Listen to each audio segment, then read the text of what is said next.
Hello everyone, my name is Milap Gupta and you are watching me on my YouTube channel English dose.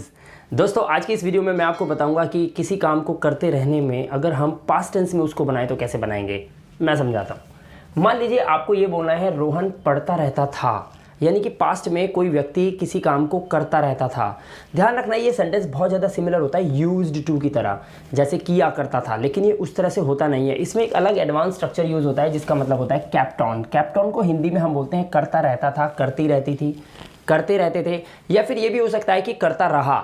जैसे मैं बोलूँ मैं सारी रात आपका इंतज़ार करता रहा, या फिर मैं ये बोलूँ कि रोहन स्कूल जाता रहता था, बच्चे अक्सर शोर मचाते रहते थे। ऐसे सेंटेंसेस इसके अंदर यूज़ होते हैं।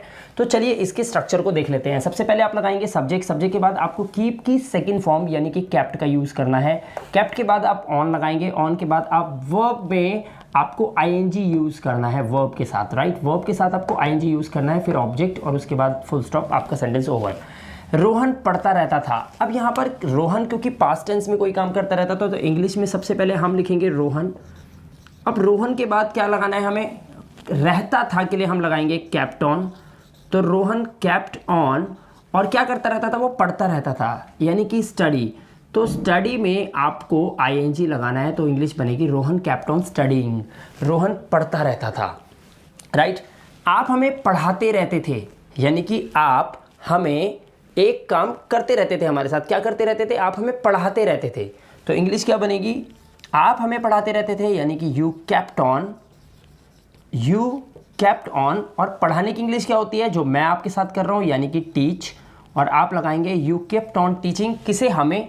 हमें की इंग्लिश आपको पता है ना क्या होती है, us. You kept on teaching us, आप हमें पढ़ाते रहते थे। अब यहाँ पर देखें क्या लिखा है। अगर मान लीजिए आपको किसी से सवाल करना हो तो कैसे करेंगे। तो यहाँ पर लिखा है क्या रोहन गाने सुनता रहता था, पूछ रहे हैं हम। तो पूछने की स्थिति में हम ये जो सेकेंड फॉर्म होती है हमारी, इसको पास्ट इंडेफिनिट टेंस की तरह हम इसको बनाते हैं। किस तरह से बनाते हैं हम इसको बनाते हैं पास्ट इंडेफिनिट टेंस की तरह। तो पास्ट इंडेफिनिट टेंस की तरह आपको इसको बनाना है, तो आपको उसको डिड को सेंटेंस के बाहर लाना पड़ेगा सवाल करने के लिए। तो क्या इंग्लिश बनेगी, डिड। तो क्या रोहन, यानी कि did Rohan, right. Did Rohan क्या करता रहता था, डिड रोहन। तो पहले हम लगाएंगे कीप ऑन, हमने लगाया keep on, did Rohan keep on. अब ये देखिए दोस्तों, यहाँ पर कैप्ट है, लेकिन यहाँ पर सवाल पूछते समय कीप यूज़ करा, क्योंकि डिड आ गया है। डिड के अंदर प्रभाव है वर्ब की सेकंड फॉर्म का, ये डू की सेकंड फॉर्म होती है, इसलिए यहाँ पर कैप्ट नहीं, यहाँ पे कीप लगाना पड़ेगा। तो क्वेश्चन करते समय वर्ब की फर्स्ट फॉर्म रखे, ध्यान रखना।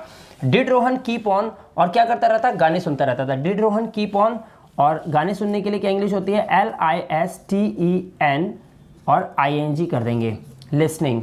किसको सुनता रहता था, और गाने सुनने की इंग्लिश क्या होती है, लिसनिंग टू म्यूजिक, या फिर आप लगा सकते हैं लिसनिंग टू सॉन्ग्स, राइट।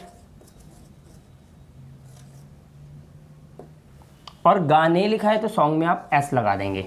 तो क्या इंग्लिश बनी, did Rohan keep on listening to songs. Answer आएगा yes, Rohan kept on listening to songs. Rohan did not keep on listening to songs या लिसनिंग टू म्यूजिक। इस तरह से आप इन सेंटेंसेस को फ्रेम कर सकते हैं। दोस्तों, कैप्ट ऑन बहुत ही ज़्यादा इंपॉर्टेंट है।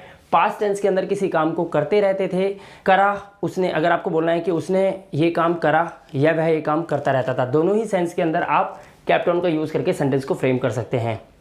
दोस्तों, वीडियो कैसा लगा ज़रूर बताना कमेंट बॉक्स में। मिलता हूँ आपसे अगली वीडियो में, तब तक अपना ध्यान रखिए, सुरक्षित रहिए। Thank you very much and have a good day.